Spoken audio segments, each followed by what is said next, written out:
Hello everyone, स्वागत है आप सभी का पसंदीदा यूट्यूब चैनल राज एजुकेशन में। उत्तर हजारपति कोर्ट अपडेट में कल देर रात से ही एक आपका केस वायरल हो रहा है हर जगह सोशल मीडिया प्लेटफॉर्म पे।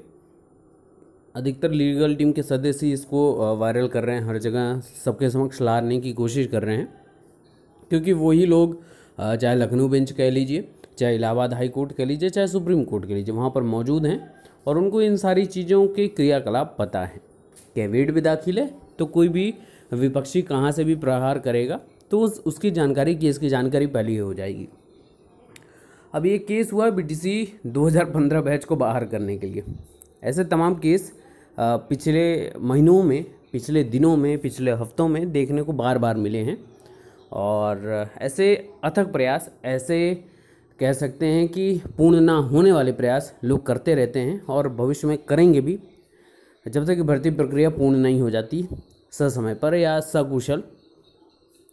लेकिन चंदा तो एमआरसी और ओवरलैपिंग पर इनको मांगना है। और कुछ मेरे सजग भाई मित्र हैं जो ज़्यादा जानकार होते हैं एमआरसी मुद्दे पर, ओवरलैपिंग मुद्दे पर, बोलते हैं हमारा हक है और हम चंदा देंगे और हम कोर्ट जाएंगे। तो आप बिल्कुल सजग रहिएगा, लेकिन पीछे से आपकी ही गर्दन काटने का प्रयास किया जा रहा है। इस चीज़ को अब आप कहाँ तक देखते हैं ये आप याद रखिएगा, ठीक है ना। आप अपनी गर्दन बचाए रखिएगा, कोर्ट आपका हक है, आपका अधिकार है, आप बिल्कुल जाइएगा।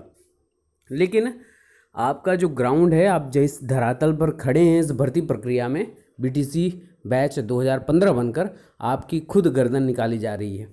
आप ही सहयोग दोगे एमआरसी और ओवरलैपिंग के नाम पर, और आप ही बिना ग्राउंड के निकाल के बाहर होने की कगार पे हो। ये ऐसा कुछ क्रियाकलाप किया गया है। बीटीसी ही बैच के, आपके ही बैच के लोग होते हैं और ऐसे ही लोग होते हैं जो मतलब अपनों में ही एक होता है ना विभीषण का पद, वो ऐसे लोगों को सुशोभित भी करता है।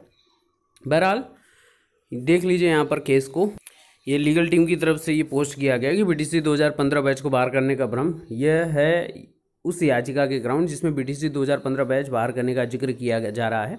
ग्राउंड नंबर 6 और 7 को विस्तार से पढ़ने पर पता चलता है कि वो कभी बाहर नहीं होगा 2015 बैच। अभी मैं आपको दिखाऊंगा उनके द्वारा जो केस फाइल किया गया उसमें कौन कौन से पॉइंट्स हैं। देखिए, इसमें इंपॉर्टेंट बात, अगर आप उन 6वें और 7वें पॉइंट को आप अच्छे से पढ़ोगे तो आपकी समझ में आ जाएगा कि जिनकी शैक्षणिक योग्यता पूरी नहीं है, तो शैक्षणिक योग्यता पूरी नहीं है तो वो तो स्वयं बाहर हो जाएगा। भैया अलग से केस करने की क्या आवश्यकता है आपको। मेंशन है प्रत्येक जिले का, जब भी चस्पा आप जिस जिले में जा रहे थे काउंसलिंग कराने, तो आपको उस जिले का सारा डिटेल पता चल रहा था, है ना। पार्टिकुलर जिले का हमको शासनादेश दे तो पार्टिकुलर जिले का क्या क्या किया गया है, तो उस चस्पे में एकदम मेंशन एक एक चीज़ रहती थी कि जिन भी व्यक्ति के शैक्षणिक योग्यताएं 22 दिसंबर सन 2018 तक पूर्ण हैं या इसके पहले के हैं वही वैलिडेट होंगे। तो फिर भैया केस करने की क्या आवश्यकता है आपको। केस करने की फिर क्या आवश्यकता है, वो इसलिए आवश्यकता है कि भर्ती प्रक्रिया को किसी को होने नहीं देना है। क्यों? क्योंकि वो स्वयं नहीं पास, जो केस करने वाला है वो इन किन प्रकारें तो कैसे कैसे पास हुआ है अपनी कैटेगरी में, ठीक है ना। और अपनी कैटेगरी में पास होने के बाद भी चयन सूची जो 67 8, इसीलिए मैं बार बार बोलता हूँ, आप लोग बोलते हैं कि सर 67 8 67 क्यों बोलते हैं बचाने के लिए, क्योंकि इस चयनितों की सूची में ऐसे जयचंद, ऐसे विभीषण नहीं हैं जो इस भर्ती प्रक्रिया को रोक, और इसीलिए ही वो रोक रहे हैं कि भर्ती प्रक्रिया आगे ना बढ़ पाए। जो लोग सही तरीके से इसमें चयनित है, मैं वर्ड यूज़ कर रहा हूँ सही तरीके से, जो गलत तरीके से चयनित है उनके लिए तो क्रियाकलाप कर ही रही है, सरकार भी कर रही है, एसटीएफ भी करेगी, पुलिस भी करेगी, और बाद में काउंसलिंग के समय वहाँ पर काउंसलिंग समिति भी करेगी। लेकिन उसके पहले ही इतना अधीर होकर हर जगह केस कर लेना सही नहीं है और गलत मानसिकता को प्रदर्शित भी करता है। देखिए, मैं बार बार बोलता आया हूँ कि शिक्षक भर्ती परीक्षा में बैठने की योग्यता 22 दिसंबर 2018 को पूरी करता था। इस भर्ती में पूर्ण रूप से सुरक्षित है और उसको कोई बाहर नहीं कर सकता, सीधी और स्पष्ट बात है। अब भैया केस फाइल कर दी गई, यहाँ पर देख सकते हैं डिस्ट्रिक्ट प्रयागराज और in high court of judicial at Allahabad civil miscellaneous stay application, मतलब जिसको भी भर्ती प्रक्रिया पर प्रश्न चिन्ह बस स्टे करना है, हमारा हो ना हो डजंट मैटर, लेकिन इतने लोग जो चयनित हो चुके हैं उनका ना हो। इतने नीच मानसिकता के लोग हैं, मतलब उनकी मानसिकता इतनी ज़्यादा गिर चुकी है कि स्वार्थ इतना ज़्यादा बलपूर्वक हावी हो चुका है सबकी इस कह सकते हैं ना कि मूढ़ बुद्धि के ऊपर, कि उनको कुछ सूझ नहीं रहा है। एक व्यक्ति का ना हो चलेगा, लेकिन इस पूरे लोगों का नहीं होना चाहिए। वारे मानसिकता, वारे विभीषण भाई। आ जाते हैं पॉइंट्स पर। इन्होंने पॉइंट्स कौन कौन से ग्राउंड दिए हैं, ग्राउंड पे आ जाते हैं ना। ग्राउंड है यहाँ पर 6 पॉइंट को देखेंगे तो because in the case of aforesaid candidate had correctly filled up their position that they had not as it passed their teaching training qualification after graduation degree or do not possess teachers eligibility certificate on the date of submission of their application for appearing in assistant teacher recruitment examination 2019 their application would have been rejected। तो भैया ये आपको पता है कि जिनका teaching training complete नहीं होगा पार्टिकुलर डेट पे, और प्रत्येक ज़िले में, मैंने स्टार्टिंग में इसलिए वीडियो में बोल दिया कि प्रत्येक ज़िले में ये चस्पा किया गया है कि 22 दिसंबर 2018 के बाद किसी के भी शैक्षणिक योग्यताएं होंगी उनको नहीं कंसीडर किया जाएगा। तो फिर ये केस करने की क्या आवश्यकता थी, आपको ये बता देना चाहिए था। और वो भी ये केस किया है आपने बीटीसी बैच के ऊपर, चंदा मांगा है एमआरसी और ओवरलैपिंग के ऊपर। तो आप दोनों तरीके से दगाबाजी कर रहे हो। एक तो बीटीसी का अहित चाह रहे हो, दूसरा आप एमआरसी और ओवरलैपिंग और लोगों को मूर्ख बना रहे हो। मुद्दा ही आपका मतलब मूर्खतापूर्ण वाला है, और लोगों को मूर्ख बना के तो ज़्यादा दिन तक तो रह नहीं पाओगे। सबके समक्ष आना ही था और सबके समक्ष आ भी गया है। अब आप लोग जो सुन रहे हो मुझे भैया, जो एमआरसी को बहुत ज़्यादा फॉलो करते हो आप सभी, बहुत अच्छी बात है। ओवरलैपिंग को फॉलो करते हो, बहुत अच्छी बात है। लेकिन तनिक ये भी विचार करना कि जहाँ जहाँ पैसे आपने लगाए हैं वो पैसे आपके सही इन्वेस्ट हो रहे हैं या नहीं, है ना। अब यहाँ पर 7th पॉइंट जो है उसको भी हम आइए देख लेते हैं। इतने ढेर सारी चीज़ें हैं, ग्राउंड इतनी है, प्रेयर किया गया है।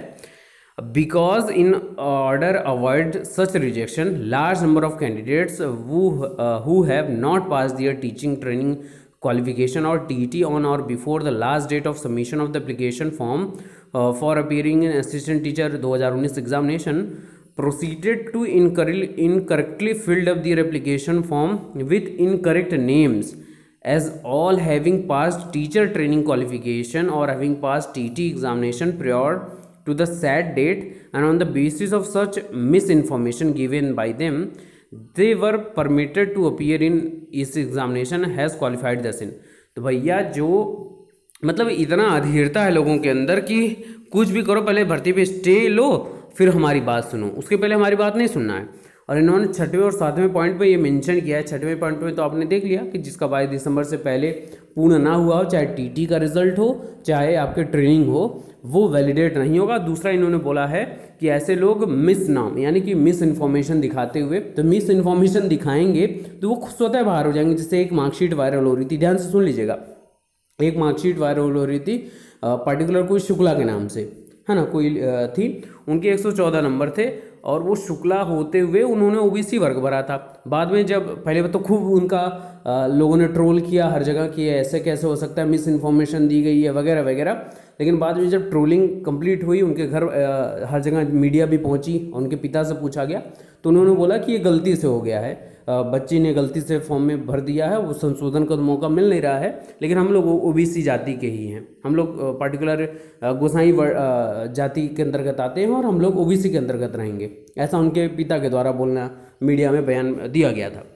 तो भैया जब वो गलत इन्फॉर्मेशन भरेगी तो काउंसलिंग तक तो जाने दो ना उसको, काउंसलिंग में खुद स्वतः बाहर हो जाएगी जब उसके पास वो सर्टिफिकेट नहीं रहेगा। देखिए फॉर्म तो आप कैसे भर दोगे, ऐसे ही फर्जी लोग जो आज तक नौकरी करते आए हैं ऐसे लोगों को तो ही चिन्हित करना है काउंसलिंग में, ऐसे लोगों को तो निकाल बाहर करना है। और ज़्यादा फर्जीपंथी पाए गए तो इनके ऊपर केस भी हो जाएगा, डिबार भी कर दिए जाएंगे आने वाले भविष्य के कितने भी एग्जामिनेशन हो। तो आप इन सब चीज़ों के लीगल केस दौड़ते रहोगे कब तक। ये तो हर जिले में सबको कह दिया गया, काउंसलिंग कमेटी को कह दिया गया, सभी लोग पूरी तरीके से अस्वस्थ हैं। केस करने की क्या आवश्यकता है आपको इन सारी चीज़ों में, और वो भी केस कर रहे हो आप एमआरसी और ओवरलैपिंग के नाम पर चंदा मांगते हो। मतलब हद होती है मानसिकता की, इतनी छोड़िए, ऐसे वर्ड यूज़ करने ही नहीं चाहिए, ठीक है। तो भैया पुनः बोल दूं, बीटीसी 2015 बैच या किसी को भी आप बाहर करने से पहले इस बात को बहुत अच्छे से संज्ञान में ले लीजिए कि कोई भी बाहर नहीं करने वाला, तुम्हारे अकेले किसी के कहने से बाहर नहीं हो जाएगा कोई बैच, ठीक है ना। मतलब इतने इतने लोग विभीषण टाइप के हैं, इनके लिए वर्ड बहुत अच्छा है, हालांकि उनकी भी उनके नाम की भी गरिमा खराब होगी, लेकिन ऐसे लोग ही ऐसा कार्य करते हैं, अपने लोगों के साथ रहते हैं और चाकू लेके खड़े रहते हैं, कब मौका मिले कब गला रेत दिया जाए। तो नहीं होगा भैया ना, ऐसा गलत काम करोगे तो नहीं हो पाएगा। गड्ढा खोदोगे तो गड्ढे में जाओगे और अच्छे से दफन भी हो जाओगे, ठीक है ना। बाकी 67 जो लोग हैं, मैं बार बार बोलूँगा, वो एकजुट रहें, उनकी एकजुटता पर कोई प्रश्न चिन्ह नहीं उठा सकता है। अपनी एकजुटता बनाए रखिएगा, चाहे ट्विटर के माध्यम से, हाँ सहयोग करिएगा, जिस भी टीम को आप सपोर्ट करते हो 200 400 500 1000 जितना भी आपसे हो सकता है। यहाँ पर मैं किसी टीम के साथ जुड़ा नहीं हूँ, लेकिन एकदम स्पष्ट बोल रहा हूँ, बिना सहयोग के नहीं होगा। अभी यहाँ पर आपने भी देख लिया आज की सुनवाई में क्या हुआ है, सरकार की तरफ से क्या क्या पक्ष रखा गया, आपने खुद सारी चीज़ें सुनी है, देखी हैं, पढ़ी हैं। अभी आपको निर्णय लेना है, सहयोग करिए। कल है सुनवाई सुप्रीम कोर्ट में, वहाँ पर भी बचाना है। आज का अगर मान लीजिए 10 तारीख को स्टे हट भी गया तो सुप्रीम कोर्ट को ही बचाना है। बाकी छोटे मोटे केस चलते रहेंगे, छोटे मोटे कीड़े मकोड़े की तरह ये केस आते रहेंगे। बरसात है, बरसात में आते रहते हैं लोग, पंख निकलते हैं, फिर उसके बाद मर जाते हैं, तिल मिला के वही होता है। बाकी परेशान होने की आवश्यकता नहीं है। जो चयनित लोग हैं और जो सेकंड काउंसिलिंग में चयनित हो जाएंगे, 1-2 मेरिट डाउन हैं, निश्चिंत बिल्कुल रहिएगा। फालतू में इन सब चक्करों में पड़ने की आवश्यकता नहीं है, ठीक है ना। धन्यवाद।